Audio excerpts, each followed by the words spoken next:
ආයිබෝවන් කියලා යාළුවෝ හැමදෙනාම අදත් පිළිගන්නවා Samitha Dilshan YouTube ICT Sinhala show එකට.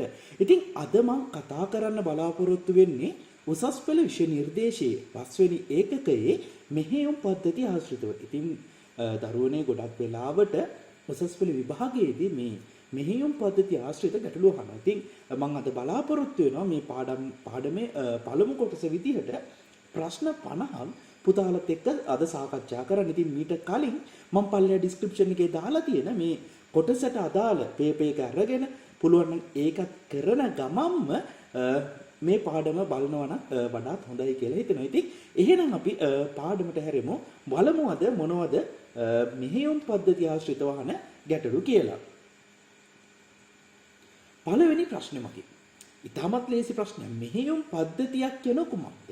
මොකද්ද දරුවනේ මෙහෙයුම් පද්ධතියක් කියන්නේ? අපි දන්නවා මෙහෙයුම් පද්ධතියක් කියන්නේ මෘදුකාංගයක්. හැබැයි මේ මෘදුකාංග අපි ප්‍රධාන වශයෙන් කොටස් දෙකකට බෙදන්නේ. මොනවද? පද්ධති මෘදුකාංග සහ යෙදවුම් මෘදුකාංග. එහෙනම් පද්ධති මෘදුකාංග යටතේ තමයි, එහෙම නැත්නම් සිස්ටම් සොෆ්ට්වෙයාර් යටතේ තමයි අපි ඔපරේටිං සිස්ටම් හඳුනගන්නේ. ඉතින් අපි මෙහෙයුම් පද්ධතියකට අපිට හොඳ නිර්වචනයක් දෙන්න පුළුවන් දරුවනේ. ඒ මොකක්ද? මෙහෙයුම් පද්ධතියක් කියනෝ පරිශීලකයා හා මෘදු පරිගණකයේ දෘඩාංග අතර sannivedanaya සිදු කරන අතුරු මුහුණත විදිහට අපිට මෙහෙයුම් පද්ධතිය හඳුනා ගන්න පුළුවන්. ඉතින් මෙහෙයුම් පද්ධතිය ආකාර කිහිපයක් තියෙනවා. ඉතින් අපි ඊළඟ ප්‍රශ්නට ගිහිල්ලා මේ මෙහෙයුම් පද්ධති මොනවද කියලා තවදුරටත් සාකච්ඡා කරමු. දෙවෙනි ප්‍රශ්نين අහනවා පරිගණක යන්ත්‍රවල භාවිතා කරනු ලබන මෙහෙයුම් පද්ධති. පොතේ අපිට මෙහෙයුම් පද්ධති ආකාර කිහිපයකට වර්ගීකරණය කරන්න පුළුවන්. එක් ආකාරයක් තමයි මේ අතුරු මුහුණත අනුව. ඒ කියන්නේ අපිට පුළුවන් graphical user interface and commanded line interface අපි ඉස්සරහින් සාකච්ඡා කරනවා. ඒ වගේම අපිට පුළුවන් මේවා භාවිතා කරන ආකාරය අනුව ඒක පරිශීලක ඒක කාර්ය මේ වගේම අපිට පුළුවන් පුතේ සරලව මෙහෙයුම් පද්ධති කොටස් දෙකකට බෙදා ගන්න. එනම් පරිගණකවල භාවිතා වන මෙහෙයුම් පද්ධති සහ මේ ජංගම දුරකථන වල භාවිතා වන මෙහෙයුම් පද්ධති කියලා. ඉතින් මම ප්‍රශ්نين අහන්නේ පරිගණක යන්ත්‍රවල භාවිතා කරනු ලබන මෙහෙයුම් පද්ධති මොනවද කියලා. ඉතින් පුතේ අපි තාමත් ලේසියෙන් ඔබට මේකට උත්තර දෙන්න පුළුවන් Windows, ඒ වගේම Mac OS, ඒ වගේම Ubuntu, Fedora වගේ ඒවා අපිට ගන්න පුළුවන් පරිගණක යන්ත්‍රවල භාවිතා වන මෙහෙයුම් පද්ධති විදිහට. ඊළඟට දැන් අහනවා ජංගම දුරකථන වල භාවිතා වන මෙහෙයුම් පද්ධති කිහිපයක් ලියා දක්වන්න. ඉතින් මෙතන ලියා දක්වන්න විදිහක් නැහැ නේ. ඉතින් පුතාලට පුළුවන් ඉතින් හිතන්න මොනවද මේ ජංගම දුරකථන වල භාවිතා වෙන්නේ.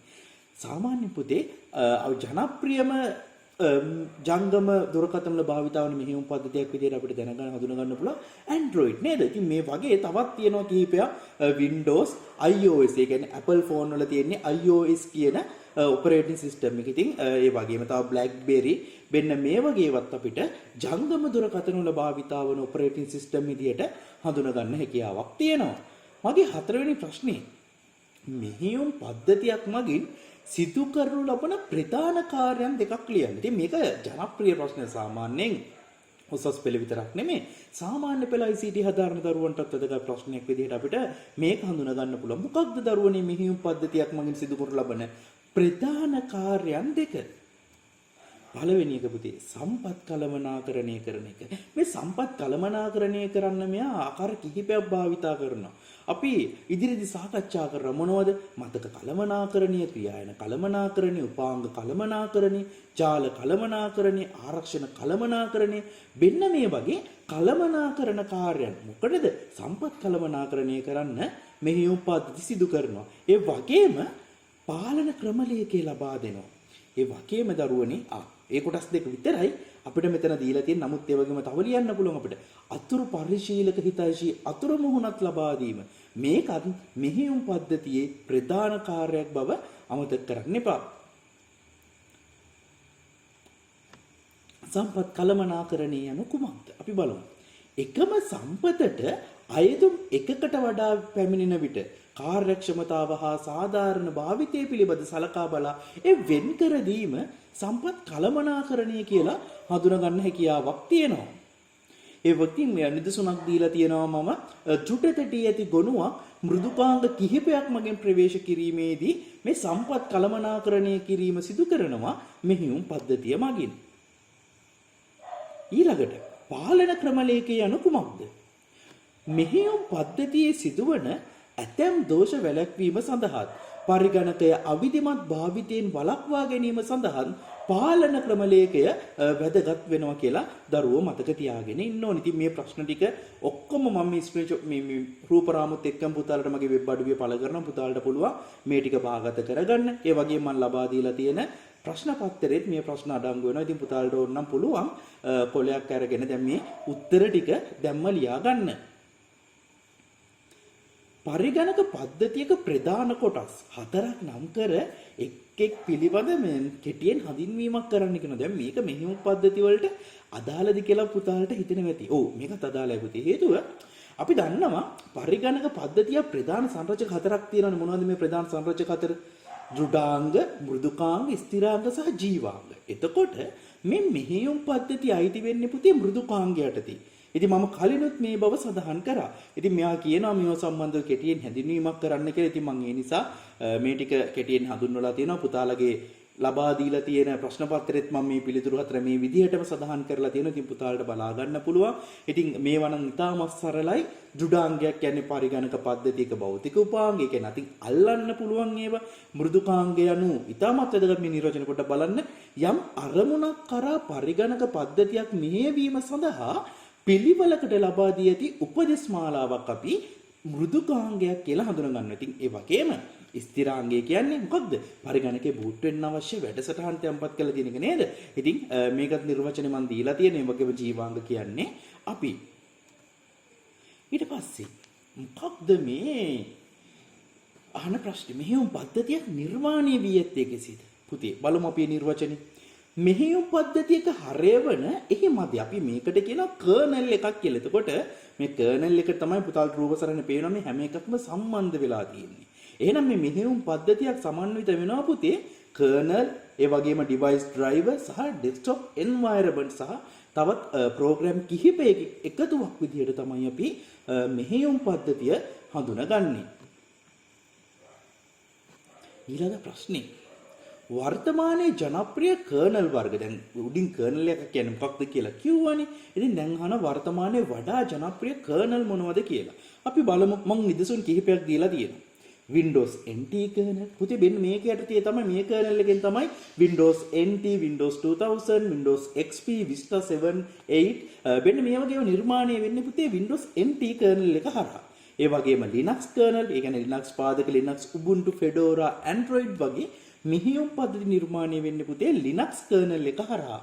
ඒ වගේම XNU kernel, ඒ කියන්නේ සාමාන්‍ය Apple සමාගමේ OS වල තියෙන පුතේ XNU කියන kernel එක. ඊට පස්සේ තව Unix kernel එක තියෙනවා. අපි ඊළඟ ප්‍රශ්නෙට යමු. මෙහෙයුම් පද්ධතියක් සැලකීමේදී පරිශීලක හිතයිෂී අතුරු මුහුණත් භාවිතයට වැඩි අවධානයක් යොමු කරනු ලැබේ. මෙම කියමන පහදන්නේ. ඔව් ඒක හරි නේද පුතේ. මොකද අපි වුණත් කැමති සාමාන්‍ය ඉන්ටර්ෆේස් යූස් ඉන්ටර්ෆේස් ඒ කියන්නේ සාමාන්‍ය උදාහරණයක් විදිහට පුතේ හිතන්න මේ ජංගම දුරකථනේ. මේ ජංගම දුරකථනේ ඉන්ටර්ෆේස් එක ලස්සන වන තරමට තමයි අපි පාවිච්චි කරන්න කැමති වෙන්නේ. හැබැයි මතක තියාගන්න. මේක ලස්සන වෙන්න වැඩි වෙන්න මොකද වෙන්නේ? ඒ OS එකට වෙන් කරන ඉඩ ප්‍රමාණය කියන්නේ සාමාන්‍ය එකේ කැපැසිටි එක එන්න වැඩි වෙනවා. ඉතින් පුතාලට මේක සරලව තේරුම් ගන්න පුළුවන්.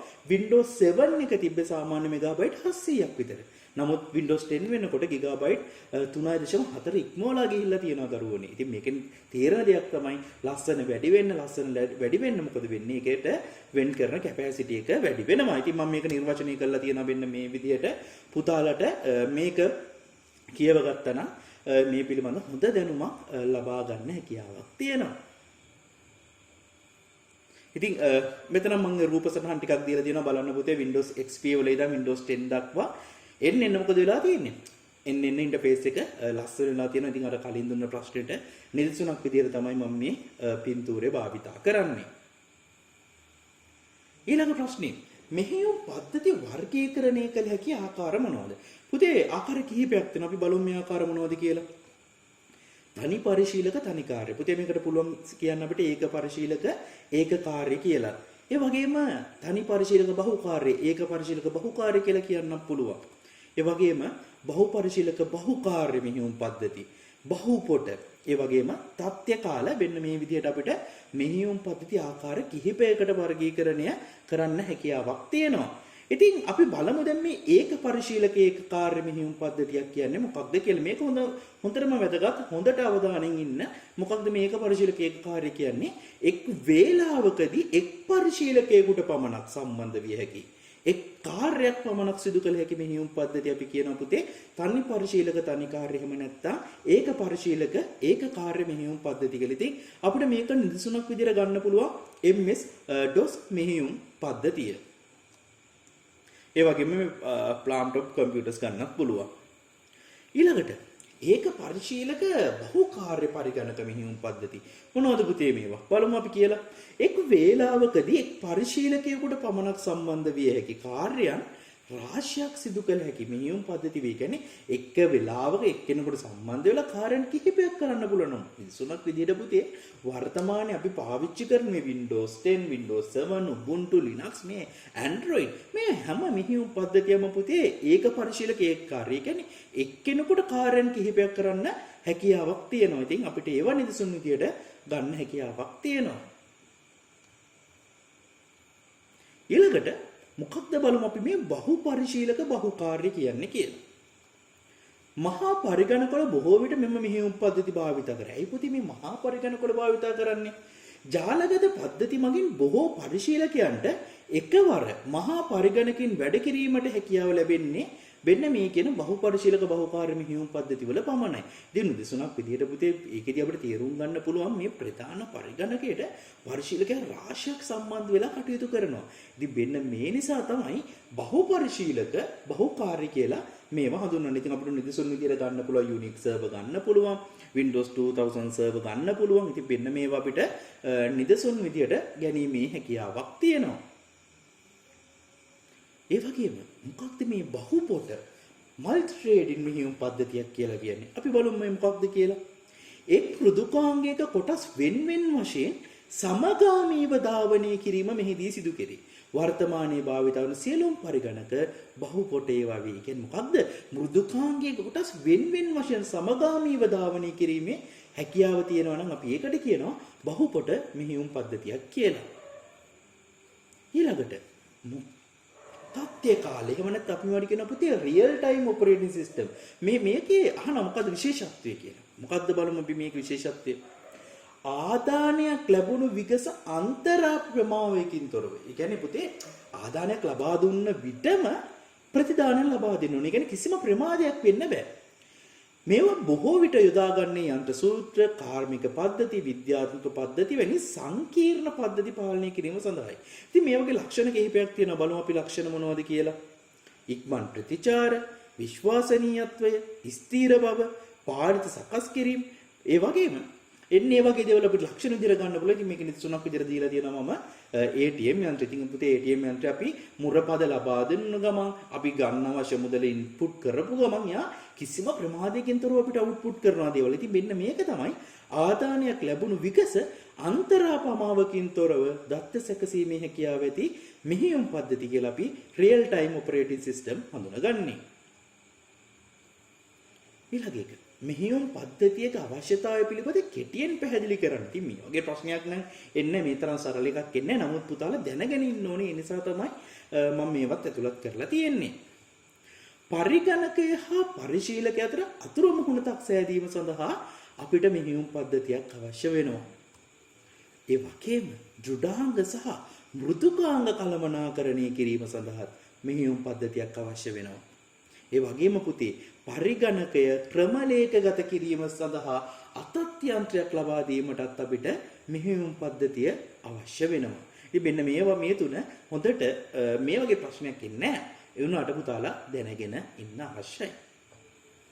ඊළඟට තව හොඳ ප්‍රශ්නයක්. මෙහෙයුම් පද්ධතිවල භාවිතා කරනු ලබන පරිශීලක අතුරු මුහුණත් ආකාර දෙක ලියා දක්වන්න කියනවා. පුතාලට පේන මේ රූප සටහනේ මේ කොළ පාට අකුරු වගේ තියෙන්නේ. එතන පුතේ අකුරු තියෙන එක බලන්න ලස්සන නෑ ඒතර. නමුත් අනිත් පැත්ත බලන්නකෝ. ඒකේ පේන පුතාලට අයිකන්ස් පේන්න තියෙනවා. ලස්සන රූප රාමු තියෙනවා. විවිධ කලර්ස් වලින් තියෙනවා. ඉතින් මෙන්න මේක අපි හඳුන්වනවා graphical user interface විදියට. ඒ කියන්නේ ලස්සන එක චිත්‍රක පරිශීලක අතුරු මුහුණක්. ඒ වගේම පුතේ අකුරු විතරක් පේන්න තියෙන එකට අපි කියනවා විධාන රේඛා අතුරු මුහුණක්. එහෙම නැත්නම් අපි ඉංග්‍රීසි වලින් කියනවා command line interface කියලා. ඉතින් මේ ආකාර දෙක ගැන පුතාලා වෙනස්කම් දැනගෙන ඉන්න අවශ්‍යයි. අපි දැන් බලමු පුතේ විධාන රේඛා අතුරු මුහුණත් වලට වඩා චිත්‍රක පරිශීලක අතුරු මුහුණත් වල ඇති වාසි මොනවද කියලා. බලන්න පරිශීලකයා විධාන මතක තබා ගත යුතු නොවේ. ඉතින් ඒක ලොකු වාසියක් නේද? දැන් උදාහරණයක් විදිහට අපි දැන් මයි කම්පියුටර් වලට යන්න කිව්වොත් අපේ කම්පියුටරේ අපිට ලේසියෙන් යන්න පුළුවන්. නමුත් අපිට පුතේ කමාන්ඩ්ස් වලින් යන්න තියෙනවනම් එහෙම යන්න අමාරුයි නේද? ඉතින් ඊළඟ ප්‍රශ්නේ විධාන යතුරු ලියන්නේ කළ යුතු නොවේ. අපිට ලියන්න අවශ්‍ය නැහැ කමාන්ඩ්ස්. අපිට පහසුවෙන් ඇක්සස් කරන්න පුළුවන්. ඊළඟට තිරේ දිස්වන චිත්‍රක හෝ අයිකන් හරහා ගොස් අවශ්‍ය කාර්ය ඉටු කරගත හැකි වීම. ඉතින් මේකත් වාසියක්. ඊළඟ එක පරිගණක ක්‍රමලේඛන හෝ විධාන පිළිබඳ මූලික දැනුමක් නොමැති පරිශීලකයන් හටද පරිගණකෙන් කාර්යන සිදු කළ හැකි වීම මේ කියන GUI වල තියෙන තවත් සුවිශේෂී ලක්ෂණයක්. ඒ වගේම පුතේ පරිශීලක හිතාශී අතුරු මුහුණක් ලබා දීමත් අපිට වාසියක් විදියට හඳුනා ගන්න හැකියාව තියෙනවා. ඒ වගේම පරිගණකයේ සිදුවන සංකීර්ණ අභ්‍යන්තර ක්‍රියාවලින් පරිශීලකයන් හට දිස් නොකිරීමත් මේකේ වාසිය. දැන් පුතාලා සාමාන්‍ය command line interface OS එකක් පාවිච්චි කරොත් ඒකේ වෙන්නේ මොනවද කියලා process වෙනවා විදිය පෙන්වනවා. නමුත් අපිට graphical user interface එකකදී ඒ වගේ දැක ගැනීමේ හැකියාව ලැබෙන්නේ නැහැ.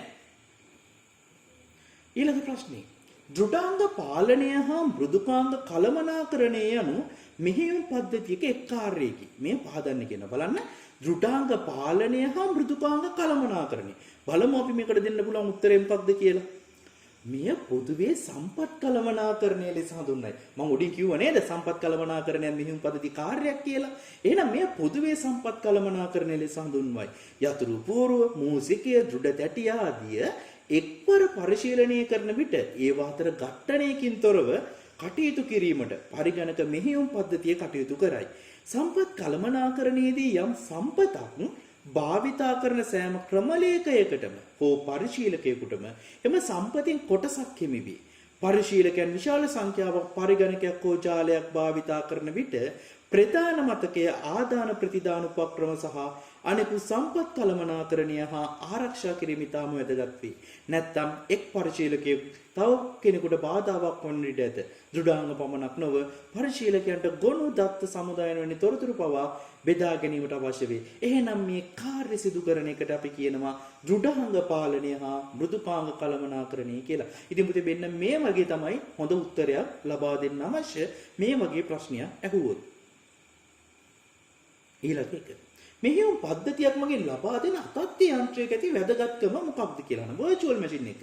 අපි බලමු මේ වගේ ප්‍රශ්නකට උත්තරයක් දෙන්නේ කොහොමද කියලා. පරිගණකයේ දෘඩාංග මට්ටමින් ගත් කල ඉතා සංකීර්ණ පද්ධතියකි. එම නිසා ඒ ක්‍රමලේඛගත කිරීමට අපහසු කාර්යයකි. ක්‍රමලේඛකයාට එම කාර්ය පහසු කිරීම උදෙසා පරිගණකය හා සමාන ඒ විහිදුවන ලද යන්ත්‍රයක් හෙවත් අතත්්‍ය යන්ත්‍රයක් ලබා දීම මෙහෙයුම් පද්ධතිය මගින් සිදු කෙරේ. ඉතින් මෙන්න මේ උත්තරේ පුතාලගේ ප්‍රශ්න මම මේක දාලා තියෙනවා. පුතාලා මේක යටතේ මේ ප්‍රශ්නෙට උත්තරේ ලියා ගන්න. මේක ඉතා හොඳ ප්‍රශ්නයක්. ඊළඟ එක ඔබ දන්නා සිස්ටම් සෙල්ස් දෙකක් ලියන්න. ඉතින් මේක නම් ලේසි පුතේ. එක ගොනු කියවීම සහ ලිවීම අපිට හඳුනා ගන්න පුළුවන් මේ සෙල් දෙකක් විදිහට. පද්ධති මෘදුකාංග යනු මොනවද? පරිගණක යන්ත්‍රය ක්‍රියාත්මක කිරීම සඳහා අත්‍යවශ්‍ය මෘදුකාංග වේ. පුතේ මෘදුකාංග කොටස් දෙකයිනේ. පද්ධති සහ යෙදවු මෘදුකාංග. එහෙනම් පද්ධති කියන්නේ පරිගණක යන්ත්‍රය ක්‍රියාත්මක කිරීම සඳහා අත්‍යවශ්‍ය මෘදුකාංග වේ. මේවා නොමිතිව කිසිම වෙලාවක පරිගණකයේ ධාවනය කිරීමේ හැකියාවක් ලැබෙන්නේ නැහැ. පද්ධති මෘදුකාංග බෙදා දැක්විය හැකි ආකාර තුන මොනවද කියනවා. පුතේ ආකාර තුනක් තියෙනවා. මෙහෙයුම් පද්ධති, භාෂා පරිවර්තක, සම්පාදක, අර්ථ වින්‍යාසක මෙන්න මේ වගේ ඒවා සහ උපයෝගිතා මෘදුකාංග. මේ කියන්නේ පරිගණකයේ කාර්ය සාධන ඉහළ නංවන්න අපිට උපයෝගිතා මෘදුකාංග අවශ්‍ය වෙනවා. මෙහෙයුම් පද්ධතියක කළමනාකරන කාර්ය බෙදාවෙන් කර හැකි ආකාර මොනවද? පොඩ්ඩක් හිතලා බලන්න. මම උඩින් ඉස්සෙල්ලා මේ මුල් තුන්වෙනි වගේ ප්‍රශ්නේ කතා කරනකොට මේ කළමනාකරන කාර්යන් ටික කිව්වා. මතකද ඔයාලට? හරි. ඕකේ. මෙහෙයුම් පද්ධතියේ කළමනාකරන කාර්යන් පළමු කීපයක් තියෙනවා. ක්‍රියාවලි කළමනාකරණය. පුතේ අපි ඉස්සරහදී මේ ඔක්කොම සාකච්ඡා කරනවා මේ මුළු පාඩමම කෙටි සටහනක් විදියට ප්‍රශ්න තුලින් මම සාකච්ඡා කරනවා. ඒ නිසා පුතාලට මේ මෙහෙයුම් පද්ධති පාඩම ගැන අය බය වෙන්න දෙයක් නැහැ. ඉතින් පළවෙනි එක ක්‍රියාවලි කළමනාකරණය, මතක කළමනාකරණය, උපාංග කළමනාකරණය, ගුණ කළමනාකරණය, ආරක්ෂණ කළමනාකරණය, ජාල කළමනාකරණය මෙන්න මේ වගේ ඒවා අපිට කළමනාකරණ කාර්යයන් විදියට හඳුනා ගන්න හැකියාවක් තියෙනවා. පරිගණකේ ක්‍රියාවලියක් කියන කුමක්ද? මේක හොඳ ප්‍රශ්නයක්. හොඳට මතක තියාගන්න. මොකක්ද ක්‍රියාවලියක් කියන්නේ? පරිගණකයක ක්‍රියාත්මකව පවතින පරිගණක වැඩසටහනක් හෝ වැඩසටහනක කොටසක් ක්‍රියාවලියක් ලෙස හඳුන්වනවා. මොකක්ද? පරිගණකයක ක්‍රියාත්මකව පවතින පරිගණක වැඩසටහනක් හෝ වැඩසටහනක කොටසක් ක්‍රියාවලියක් ලෙස අපිට හඳුනා ගන්න හැකියාවක් තියෙනවා. ඊළඟට ක්‍රියාවලි කළමනාකරණය වෙනකොට දැන් ක්‍රියාවලියක් කියන්නේ මොකක්ද කියන අපි දන්නවා. පරිගණකයේ ක්‍රියාත්මක වන වැඩසටහන කොටසක්. එහෙනම් බලමු මොකක්ද කළමනාකරණය කියන්නේ කියලා. ක්‍රියාවලි සඳහා අවශ්‍ය කරන ආකාරයට මධ්‍ය සැකසුම් ඒකකයෙන් කාලය වෙන් කර ගැනීම, මතකය වෙන් කර ගැනීම සහ අදාළ ක්‍රියාවලි සඳහා ආදාන ප්‍රතිදාන ඒකක වෙන් කරවා ගැනීම වැනි සම්පත් කළමනාකරණයේ කාර්යයන් සිදු කරන එකට අපි කියනවා පුතේ ක්‍රියාවලි කළමනාකරණය කියලා. ඉතින් එහෙනම් දරුවෝ මේක හොඳට මතක තියා ගන්න අවශ්‍යයි. ඊළඟට මතක කළමනාකරණය යන්නේ අදහස් කරන්නේ කුමක්ද කියලා අහන. ඉතින් මේ මතක කළමනාකරණය සම්බන්ධව ක්‍රියාවලි කළමනාකරණය සම්බන්ධව ගොඩක් කතා කරන්න තියෙනවා ඉස්සරහදී. නමුත් මෙතනදී ඒ දේවල් මොනවද කියලා මේ සංක්ෂිප්තව දැක්වීමක් පමණයි සිදු කරන්නේ. අපි ඉස්සරහදී තව ඒවා ඩීප්ලි සාකච්ඡා කරමු. බලමු මතක කළමනාකරණය කරන්නේ මොකක්ද කියලා. පරිගණකයේ ක්‍රියාත්මක වීමේදී ප්‍රධාන මතකයේ හෙවත් සසම්භාවී පිවිසුම් මතකය. මොකක්ද සසම්භාවී පිවිසුම් මතකය කියන්නේ? RAM එක. එහෙම නැත්නම් අපි කියන ප්‍රධාන මතකය. ප්‍රධාන වශයෙන් විශාල කාර්යයක් ඉටු කරයි. පරිගණකයේ ධාවනය වන ක්‍රියාවලි සඳහා මතකය අවශ්‍ය වේ. මේවා ධාවනය වී අවසන් වූ විට මතකයේ නිදහස් කිරීමේ කාර්යය සිදු කළ යුතු වේ. පරිගණකයේ ක්‍රියාවලි කිහිපයක් එකවර ධාවනය වන අවස්ථාවේදී වෙන්න පුතේ නිර්වචන නියම නිර්වචන කෙටියෙන් මතක තියාගන්න. පරිගණකයේ ක්‍රියාවලි කිහිපයක් එකවර ධාවනය වන අවස්ථාවේදී ඒවා අතර ඝට්ටණයකින් තොරව කටයුතු කිරීම සඳහා තමයි මතක කළමනාකරණය අවශ්‍ය වෙන්නේ. එහෙනම් මොකක්ද මතක කළමනාකරණය අවශ්‍ය වෙන්නේ? මොකටද? පරිගණකයේ ක්‍රියාවලි කිහිපයක් එකවර ධාවනය වන අවස්ථාවේදී ඒවා අතර ඝට්ටණයකින් තොරව කටයුතු කිරීමටයි මතක කළමනාකරණය අවශ්‍ය වෙන්නේ. එහෙනම් හොඳට එහෙනම් මතක තියාගන්න. පරිගණකයේ උපාංග කළමනාකරණය වැදගත් වන්නේ. ඉතින් පුතේ පරිගණකයේ උපාංග කොට සම්බන්ධ වෙනව නේද? ඉතින් ඒව කළමනාකරණය කරන මෙහෙයුම් පද්ධතිය තමයි අවශ්‍ය වෙන්නේ. එහෙනම් බලමු අපි. පරිගණකයේ භාවිතා කරනු ලබන උපාංග ප්‍රධාන වශයෙන් ආකාර කිහිපයකට බෙදා දැක්වියේවා නම් ආදාන ප්‍රතිදාන මතක සංනිවේදන පාලන සැකසුම් උපාංග වෙනවා. ඉතින් මෙන්න මේ අතර කිසිම ඝට්ටනයක් වෙන්නේ නැති වෙන්න පාලනය කරන එක තමයි පරිගණකයේ මෙහෙයුම් පද්ධතියේ උපාංග කළමනාකරණයට අපිට හඳුනා ගන්න තියෙන්නේ. මොනවද මේ උපාංග දාවක? ඉතින් මේ දැන් අපි පුතේ කතා කරනකොට උපාංග ගැන කතා කරනකොට මේ පරිගණකයේ උපාංග කළමනාකරණය කරන මෙහෙයුම් පද්ධති භාවිත කරනවා වැඩසටහන. අන්නේ වැඩසටහන තමයි මේ උපාංග දාවක කියලා කියන්නේ. ඉතින් අපි බලමු මේ නිර්වචන මොකද්ද කියලා. පරිගණකයට සම්බන්ධ කරනු ලබන පර්යන්ත උපාංග. කියන්නේ අපි සඳහන් කර උපාංග පුතේ පර්යන්ත උපාංග කියලා කියනවා. මෙහෙයුම් පද්ධති සමග කටයුතු කරනු ලබන්නේ මෙම දාවක මෘදුපාංග මගිනි. ඒවා එම උපාංග මිලටි ගැනීමේදී අපිට අර CD එක දාලා දෙන්න ගොඩක් වෙලාවට ඒ ඩ්‍රයිවර්ස් ගොඩක් වෙලාවට පුතේ දැන් නම් මෙහෙයුම් පද්ධතිය සමග මේ ඩ්‍රයිවර්ස් ටික ඉන්ස්ටෝල් වෙනවා කම්පියුටර් එකට. ඒ නිසා අපිට අමුතුවෙන් අය ඒවා වෙනම ඉන්ස්ටෝල් කිරීමේ අවශ්‍යතාවයක් පැන නගින්නේ නැහැ. ගුණයක් යන කුමක්ද? මේකත් හොඳ ප්‍රශ්නයක් සහ මේකට ළමයිට උත්තරයක් දෙන්න පුළුවන් හැකියාව තියෙන්න ඕනේ මේ පාඩම ඉගෙන ගත්ත දරුවෙකුට. මොකද්ද මේ ගුණයක් කියලා කියන්නේ? ගුණයක් කියන්නේ ද්විතීයික ආචායන මාධ්‍යයක තොරතුරු රැඳවිය හැකි කුඩාම ඒකක. එහෙනම් කවුරු හරි આવොත් ගුණයක් කියන්නේ මොකක්ද කියලා කොහොමද උත්තර දෙන්නේ අපි? ගුණයක් යනු ද්විතීයික ආචායන මාධ්‍යයක තොරතුරු රැඳවිය හැකි කුඩාම ඒකකය කියලා පුතාලට උත්තරේ දීමේ හැකියාවක් තියෙනවා. අපි යම් ප්‍රශ්නාංක 34 ගුණ කළමනාකරණය යනුවෙන් අදහස් වෙන්නේ කුමක්ද කියන. ඉතින් ගුණයක් කියන්නේ ද්විතීයික ආචායන මාධ්‍යයක තත්ත්ව තොරතුරු තැන්පත් කරන්න පුළුවන් කුඩාම ඒකකය. බලමු කළමනාකරණය කියන්නේ මොකක්ද කියලා ගුණ.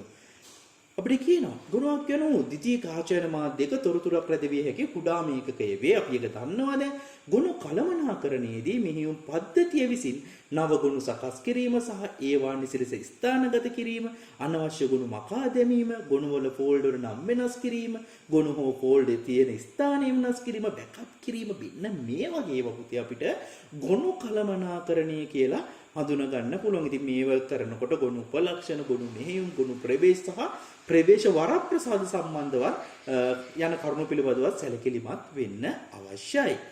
ඊළඟ ප්‍රශ්නේ අපි බලමු ප්‍රශ්න අංක 35. පරිගණකය මගින් ගොනුවකට සිදු කළ හැකි ක්‍රියාකාරකම් මොනවද? ඉතින් සරල ප්‍රශ්නයක්. මොනවද කරන්න පුළුවන්? නව ගුණ සකස් කිරීම සහ ඒවා නිසලස ස්ථානගත කිරීම, අනවශ්‍ය ගුණ මකා දැමීම, ගුණ වල හා ෆෝල්ඩර් නම් වෙනස් කිරීම, රීනේම් කිරීම කියනවා. ගුණ හෝ ෆෝල්ඩර් පිහිටි ස්ථානය වෙනස් කිරීම, බෑකප් කිරීම. මෙන්න මේ දේවල් පුතේ අපිට කරන්න පුළුවන් ක්‍රියාකාරකම් විදියට අපිට හඳුනා ගන්න පුළුවන්. ඊළඟ ප්‍රශ්නේ. ආරක්ෂණ කළමනාකරණය යන්නේ කුමක්ද කියලා කියනවා. මොකද ඉතින් ආරක්ෂණ කළමනාකරණය කියන්නේ? පරිගණකයේ ආරක්ෂාවට කරන දෙයක් නේද? ඉතින් මේ ආරක්ෂාවට මෙහෙයුම් පද්ධතිය කටයුතු කිහිපයක්ම කරනවා. අපි බලමු මොකද්ද මේකට දෙන්න පුළුවන් නිර්වචනය කියලා. පරිගණක පද්ධතියට අනවසරයෙන් ඇතුළු වන්නන් පරිගණකගත දත්ත සහ තොරතුරු සොරකම් කිරීම, ඒවා වෙනස් කිරීම සහ මකා දැමීම ආදී කාර්යයන් පරිශීලකයාගේ අවසරයකින් තොරව සිදුවිය හැකිය. වෛරස් සහ අනිෂ්ට මෘදුකාංග මගින් මෙසේ තර්ජන ඇති විය හැකිය. මෙවැනි තර්ජන වලින් පරිගණක පද්ධතිය ආරක්ෂා කර ගැනීම මෙහෙයුම් පද්ධතියේ කාර්යයක් කියලා අපිට හඳුනා ගන්න පුළුවන්. පරිගණක ජාල කළමනාකරණය යන්න පහදන්න.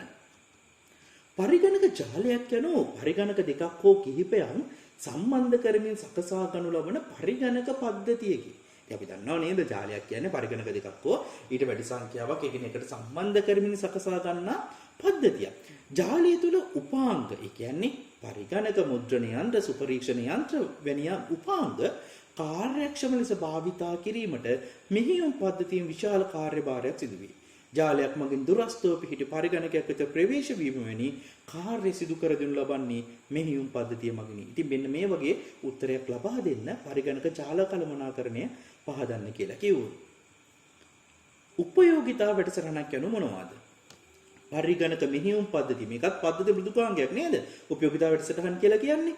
පරිගණකයේ මෙහෙයුම් පද්ධතිය සමග ස්ථාපිත වන මෙහෙයුම් පද්ධතියේ ක්‍රියාකාරීත්වය පවත්වාගෙන යාම සඳහා ඇතැම් අවස්ථාවලදී ඇතිවන තත්වයන්ට මුහුණ දීම සඳහා යොදා ගන්න ලබන විශේෂිත වැඩසටහන් අපිට උපයෝගිතා වැඩසටහන් ලෙස හඳුනා ගන්න පුළුවන්. උපයෝගිතා වැඩසටහන් සඳහා උදාහරණ දෙන්න කියනවා. උපස්ත මෘදුකාංග, තැටි සුපරීක්ෂක. පුතේ අපි මේවා එකින් එක සාකච්ඡා කරන ඉස්සරහදී තැටි ප්‍රතිභාගීකරණය, ගොනුදත්ත සංකෝචනය, කාර්ය කළමනාකරු, පද්ධති දෝෂ නිර්ණය කිරීමේ වැඩසටහන් මෙන්න මේ වගේ ඒවා අපිට හඳුනා ගන්න පුළුවන් උපයෝගිතා වැඩසටහන් වලට නිදසුන් විදිහට. ඊළඟට පරිගණක යන්ත්‍රවල සමන්විත වන ගොනු පවතින කොටස් දෙක මොනවාද? ලේසි. බලමු මොකද්ද? ගොනු නාමයයි ගොනු දිගුවයි. ඉතින් බලන්න මේ දීලා තියෙන නිදසුනේ my file කියන්නේ මොකද්ද? ගොනු නාමය. ඩොට් එකට එහා පැත්තෙන් තියෙන DOC කියන එක මොකක්ද? ඒක තමයි පුතේ අපි එක්ස්ටෙන්ෂන් එක. එහෙම නැත්නම් සිංහලෙන් කියනවා ගොනු දිගුව කියලා. ඉතින් විවිධ එක්ස්ටෙන්ෂන් අපිට දන්නවා. අපි සාමාන්‍යයෙන් දන්නවා ලේඛනයක් වගේ නම් DOC, DOCX වලින් සේව් කරනවා. ඒ වගේ PDF වලින් සේව් කරනවා. අපි දන්නවා වීඩියෝ එකක් වගේ නම් .mp4 නේද? ඒ වගේම එක්ස්ටෙන්ෂන් ෆෝල්ඩර් එකක් නම් .exe.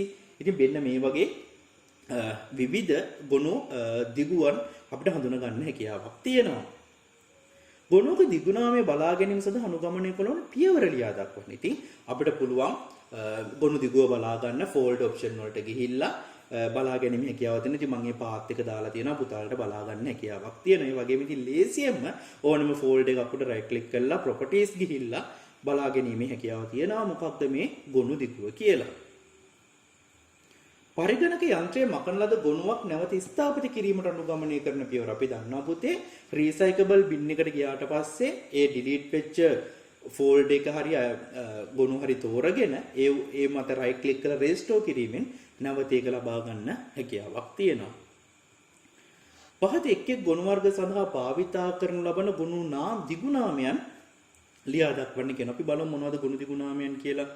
රූපක තියෙන්න පුළුවන් .jpeg, .jpg, .png, .gif, .bmp වගේ දෘශ්‍ය ගුණ. ඒ කියන්නේ වීඩියෝ තියෙන්න පුළුවන් .mpg, .mp4.vob විදිහට. ඒ වගේම ශ්‍රව්‍ය ගුණ .mp3, .wmv තියෙන්න පුළුවන්. පාඨ ගුණ .txt, .docx, විධානීය ගුණ .exe විදිහට හඳුනා ගන්න හැකියාවක් තියෙනවා. ගුණක රඳවා ගන්නා තොරතුරු ආකාර දෙකක ඒවා නම් කරන්න. පළවෙනි එක වැඩසටහන්, දෙවෙනි එක දත්ත. ඉතින් ලේසි ප්‍රශ්න උත්තර ලියාගමු අපි ඉක්මනින් වැඩසටහන්. එහෙම නැත්නම් දත්ත පුතාලට පුළුවන් මේක ඕන පෝස්ට් කරලා මේ උත්තර ලියා ගන්න හැකියාවක් තියෙනවා. ඊළඟට මූලාශ්‍ර කේත ගුණුවක සහ වස්තු කේත හෙවත් විධානීය කේත ගුණුවක ඇති වෙනස කුමක්ද? පරිශීලකයාට කියවිය හැකි කුමන ආකාරයද? මෙන්න මේක හොඳ ප්‍රශ්නයක්. මේක හොඳ ප්‍රශ්නයක්. මේ මම වාර විභාග ප්‍රශ්න පත්‍රවල දැකලා තියෙනවා මේ ප්‍රශ්නේ. ඉතින් බලමු මේකට උත්තරය දෙන්න ඕනේ කොහොමද කියලා. පරිශීලකයාට කියවිය හැකි වන්නේ මූලාශ්‍ර කේත ගුණුව. ඒ කියන්නේ සෝස් කෝඩ් එක තමයි යූසර් කියවන්න පුළුවන්. ඒ වගේම වස්තු කේත සහ විධානීය කේත ගුණ පවතින දීමේ ආකාරයෙන් ඒව අපිට කියවන්න හැකියාවක් නැහැ පුතේ. එහෙනම් වස්තු කේත සහ විධානීය කේත අපිට කියවන්න බෑ. නමුත් මූලාශ්‍ර කේත කියවීමේ හැකියාවක් තියෙනවා. පරිගණකයේ නිතර භාවිතයට ගැනෙන ගොනු සංකල්පයට හේතු කාරණා මොනවද? ෆයිල් කන්සෙප්ට් එකට හේතු කාරණා මොනවද කියලා අහන්නේ. බලමු මොනවද දෙන්න පුළුවන් උත්තර කියලා. පරිගණකයේ ප්‍රධාන මතකයේ ලෙස සලකනු ලබන්නේ RAM එක. ඉතින් මාධ්‍ය සැකසුම් මේකගේ ක්‍රියාවලිය ධාවනය වන විට එක් ක්‍රියාවලියක් සඳහා විශාල මතක ප්‍රමාණයක් වෙන් කිරීමේ ඇති අපහසුතාවය එක හේතුවක් විදිහට මේකට ගන්න පුළුවන්. ඒ වගේම සසම්භාවී පිවිසුම් මතකයේ නශ්‍ය මතකයක් බැවින් එහි ඇති තොරතුරු පරිගණකීය විදුලිය විසන්ධි වීම මගින් නැති වී යයි. ඉතින් එම නිසා තොරතුරු දීර්ඝ කාලයක් ආරක්ෂා කර තැන්පත් කිරීමට ද්විතීයික ආචාර්ය මාධ්‍යවල ඇති ගොනු වල තැන්පත් කරනු ලැබිතින් මෙන්න මේවා පොඩ්ඩක් පෝස්ට් කරලා උත්තර ලියාගෙන තමයි ඊළඟ ප්‍රශ්නේ සාකච්ඡාවට වල සම්බන්ධ වෙන්න අවශ්‍ය. ඒ වගේම තව එකක් තියෙනවා ක්‍රමලේඛ කිහිපයකට එක විට එකම තොරතුරු ප්‍රවේශණය වීම ඇති අවශ්‍යතාවය නිසා මේ ගොනු සංකල්පයට හේතු වුණා කියලා අපිට හඳුනා ගන්න පුළුවන්. ප්‍රශ්න අංක 47 ක්‍රියායනයක් ගැන අදහස් කරන්නේ කොහොමද? ක්‍රියාවලියක් වගේම ක්‍රියායනයක් කියන එකත් ඉතාමත් වැදගත්. මොකද්ද පුතේ ක්‍රියායනයක් කියන්නේ? ධාවනය වෙමින් පවතින වැඩසටහනක් හෝ ක්‍රමලේඛයකි. මොකද ක්‍රියායනයක් කියන්නේ? ධාවනය වෙමින් පවතින වැඩසටහනක් හෝ ක්‍රමලේඛයක්. ඉතින් මේක හොඳට මතක තියාගන්න. ප්‍රශ්න අංක 48 ගුණයක් සඳහා අර්ථ දැක්වීමක් දෙන්න. ගුණයක් යන ද්විතීයික ආචාර්ය මාධ්‍යක තොරතුරු ඇති විය හැකි කුඩා මේකකයේදී අපි මේක මීට කලින් සාකච්ඡා කරා. ගුණකෙහි තොරතුරු කියවීම, ලිවීම සහ සංස්කරණය කිරීම සිදු කළ හැකි කුමක් මගින්ද? උත්තරේ වෙන්න ඕනේ මෙහෙයුම් පද්ධතිය මගින්. ඉතින් මේ දේවල් කරන්නේ කවුද? මේ දේවල් කරන අවස්ථාව දෙන්නේ අපිට ඔපරේටිව් සිස්ටම් එක. එහෙම නැත්නම් සිංහලෙන් අපි කියනවා මෙහෙයුම් පද්ධතිය කියලා. ඊළඟට ගොනු කළමනාකරණය කිරීම සිදුවන්නේ කුමක් මගින්ද? මෙහෙයුම් පද්ධතිය මගින්. එහෙනම් පුතේ අද මම සාකච්ඡා කරපු ප්‍රශ්න 50 මෙතනින් නවත්තනවා. ඒ වගේම තවත් ප්‍රශ්න, තවත් ගොඩාක් වටින කියන ප්‍රශ්න ගොඩාක් පුතාලට තියෙන සාකච්ඡා කරන්න ඉස්සරහදී. ඉතින් මේ ප්‍රශ්න සියල්ල ඔයාලා වෙනුවෙන් මම සාකච්ඡා කරන්න බලාපොරොත්තු වෙනවා. හැබැයි ඒ ටික සාකච්ඡා කරන්න අද නෙමෙයි. ඊළඟ දවසේදී අපි මෙහෙයුම් පද්ධතිය ආශ්‍රිතව තවත් වැදගත් කොටස් කිහිපයකින් හමු වෙමු. ඉතින් අද වීඩියෝ එක හොඳයි නම් අමතක නොකර ලයික් කරන්න, ඒ වගේම යාළුවන්ට බලන්න ෂෙයා කරන්න. තාමත් මගේ YouTube channel එක subscribe කරලා නැත්නම් පුතාලට දැම්ම පුළුවන් පල්ලෙහා තියෙන subscribe button එක click කරලා subscribe කරගන්න. මේ වගේම තවත් ICT පාඩම් කිහිපයක් සමගින් අපි ඉදිරියේදී හමු වෙමු. අදට මම මෙතනින් නවතිනවා.